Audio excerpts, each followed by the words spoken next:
आज Doubtnut app download करें। Doubtnut पर अपने सभी गणित, रसायन विज्ञान, भौतिक विज्ञान और जीव विज्ञान के डाउट्स का करो सफाया। बस प्रश्न की फोटो खींचो, एक ही प्रश्न को क्रॉप करो और तुरंत वीडियो सोल्यूशन पाओ। अभी डाउनलोड करें। हेलो दोस्तों, हमारे सामने प्रश्न है आव्यूह का प्रयोग कर निम्नलिखित समीकरण निकाय को हल करें। दिया गया प्रश्न है x धन y धन z बराबर 6, x धन z 2z बराबर 7 और 3x धन y धन z बराबर 12।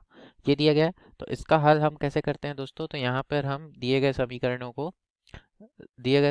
से हम क्या निकाल लेते हैं। इनका हल ही देखिए इस प्रकार होगा ax बराबर b, जहाँ a और b क्या है, ये क्या हो जाएंगे हमारे, ये आव्यूह हो जाएंगे। और x आव्यूह मतलब x y z होगा, और जिसका हल क्या होगा b गुणा a का इन्वर्स, इसे पक्षांतर करने पे ये हो जाएगा। समीकरण 1 ले लेते हैं। तो यहाँ से इन समीकरणों की तुलना करेंगे तो हमें a आव्यूह क्या मिल रहा है, देखिए x y और z के गुणांकों का आव्यूह ये हो जाएगा 1 1 1, पहली पंक्ति में, दूसरी पंक्ति में 1 0 2, तीसरी पंक्ति में 3 1 1, ये हो जाएगा।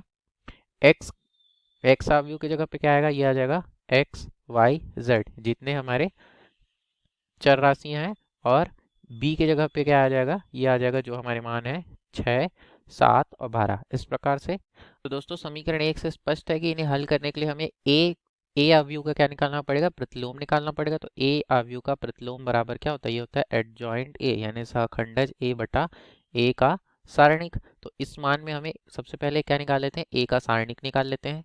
तो ए का सारणिक क्या होगा, ए अवयव है उसे हम लिख लेंगे ऐसे, दो लकीरों के बीच में हमारे मान आ जाएंगे। पहले में 1 1 1, फिर 1 0 2, फिर 3 1 1। अब इन्हें पहले स्तंभ के सापेक्ष इन्हें हल करेंगे तो ये 1 गुणा क्या हो जाएगा, इसका उपसारणिक 1 0 1 2 1, ऋण 1 गुणा इसका उपसारणिक 1 2 3 1, इस प्रकार। फिर धन 1 गुणा इसका उपसारणिक क्या हो जाएगा, 1 0 3 1। इन्हें हल करते हैं, आप क्या प्राप्त हो रहा है हमें देखिए। तो अब इन्हें हल करेंगे, इनका तिर्यक गुणा करके इन्हें हल करेंगे, इस प्रकार इनका तिर्यक गुणा हो जाएगा और सामने जो है उनसे गुणा कर देंगे। तो 1 गुणा 0 ऋण 2, ऋण 1 गुणा ऋण 6, ये हो जाएगा। फिर धन 1 गुणा 1 गुणा ऋण 0। तो अब इन्हें हल करेंगे तो कितना आ रहा है, ऋण 2, और यहाँ से 6 में ऋण 6 और में 1 घटेगा तो क्या आएगा, ऋण 5 और ऋण, तो ये हो जाएगा धन 5 और यहाँ पे धन 1। 5 और 1 6, 6 में ऋण 2 घटा, कितना आ गया 4। तो ए के सारणिक का मान आ गया 4। अब हम क्या निकालते हैं, ए का एडजॉइंट निकाल लेंगे। तो ए का एडजॉइंट यानी क्या होता है, तो दोस्तों इसे हल करने के लिए ये इसके उपसारणिकों का परिवर्त होता है। तो इसके उपसारणिक मान लेते हैं। इसके उपसारणिक क्या है, ये है C11 C12 C13 C21 C22 C23 C31 C32 और C33, ये हो जाएंगे। इनका परिवर्त हम निकाल देंगे। तो दोस्तों जहाँ C11 C12 ये इनसे क्या आशा है, ये प्रत्येक अवयवों के उपसारणिक है। तो उपसारणिक, अब इन्हें हल करने के लिए इनका मान क्या आएगा, तो C12, तो C12 की जगह पे क्या आएगा दोस्तों, इसके प्रति कोई भी अवयव सी आई जे की जगह पे क्या आएगा, ऋण 1 की घात आई जे, जहाँ आई जे क्या है, ये जो वन वन अवयवों के क्रम लिखे हैं वो है, गुणा एम आई जे से आशा है उसके उपसारणिक से।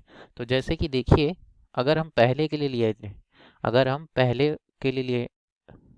अवयव के लिए लिए, इसके लिए 1 के लिए, तो क्या होगा, इससे दाएं और इससे नीचे की ओर के ये जो अवयव है उन्हें छोड़ देंगे और इनका उपसारणिक यानी 0 गुणा 1 ऋण 1 गुणा 2, ये हो जाएगा। तो ये इसका उपसारणिक हो जाएगा, उसका गुणा ऋण 1 की घात क्या हो जाएगा, आई जे का मान क्या है 1 1, तो वो धनात्मक होगा। तो इस तरह से इन्हें हल करेंगे। तो प्रत्येक अवयव के लिए हम इसी प्रकार हल करेंगे। तो यहाँ से इनका मान क्या आ जाएगा दोस्तों, देखिए क्रमशः इनका मान हम लिखते जाते हैं। तो ये प्राप्त होंगे ऋण 2 5 1 पहली पंक्ति में, दूसरी पंक्ति में 0 ऋण 2 धन 2, उसके बाद तीसरी पंक्ति में 2 ऋण 1 और ऋण 1, ये आ जाएगा इस तरीके से।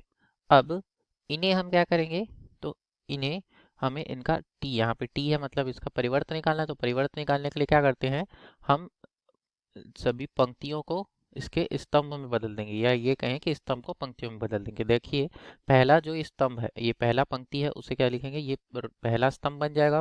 तो ऋण 2 5 1 ये हो जाएगा। दूसरा स्तंभ 0 ऋण 2 2, उसके बाद तीसरा स्तंभ 2 ऋण 1 ऋण 1, ये आ जाएगा। टी का निशान हट जाएगा। तो ये आ गया हमारा एडजॉइंट ए या फिर ए का सहखंडज। अब ए का सहखंडज मिल गया हमें, उससे अब हमें क्या निकालना है, ए का प्रतिलोम निकालना है। तो ए इनवर्स बराबर ए का सहखंडज यानी एडजॉइंट ए पूरे का बटा ए का सारणिक। तो यह आएगा। तो एडजॉइंट ए का मान रख देते हैं। यह है ऋण 2 5 1 पहले स्तंभ में, दूसरे स्तंभ में 0 ऋण 2 2, तीसरे स्तंभ में 2 ऋण 1 ऋण 1, यह आ गया पूरे का बटा 4। तो हम इसे कैसे लिख सकते हैं, यही लिख सकते हैं 1/4 गुणा ऋण 2 5 1 पहले स्तंभ में, दूसरे स्तंभ में 0 ऋण 2 2, तीसरे स्तंभ में 2 ऋण 1 ऋण 1, ये इनके मान होंगे।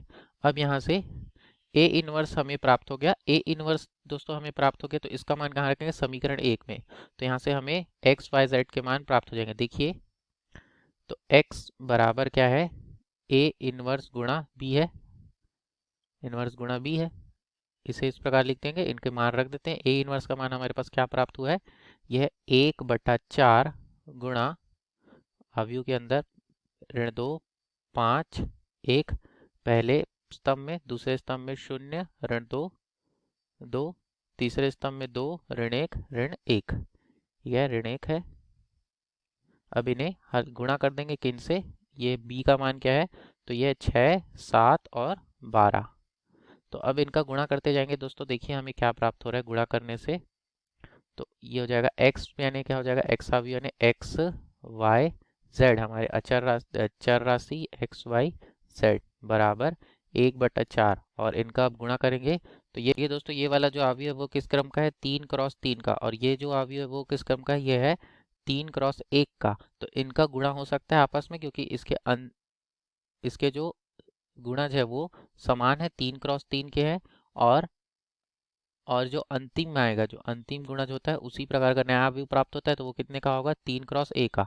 तो यहाँ से इन्हें हल करेंगे तो यहाँ क्या आएगा, देखिए अब 2 का गुणा 6 से, ऋण 2 का गुणा 6 से जाएगा ऋण 12, 0 का गुणा धन, 0 का गुणा 7 से हो जाएगा 0, और 12 दूनी 24, ये आ गया पहला पंक्ति में। दूसरा पंक्ति में क्या आएगा, तो दूसरा पंक्ति में हमें मिलेगा 6 पंचे 30, ऋण 7 दूनी 14 और ऋण 12।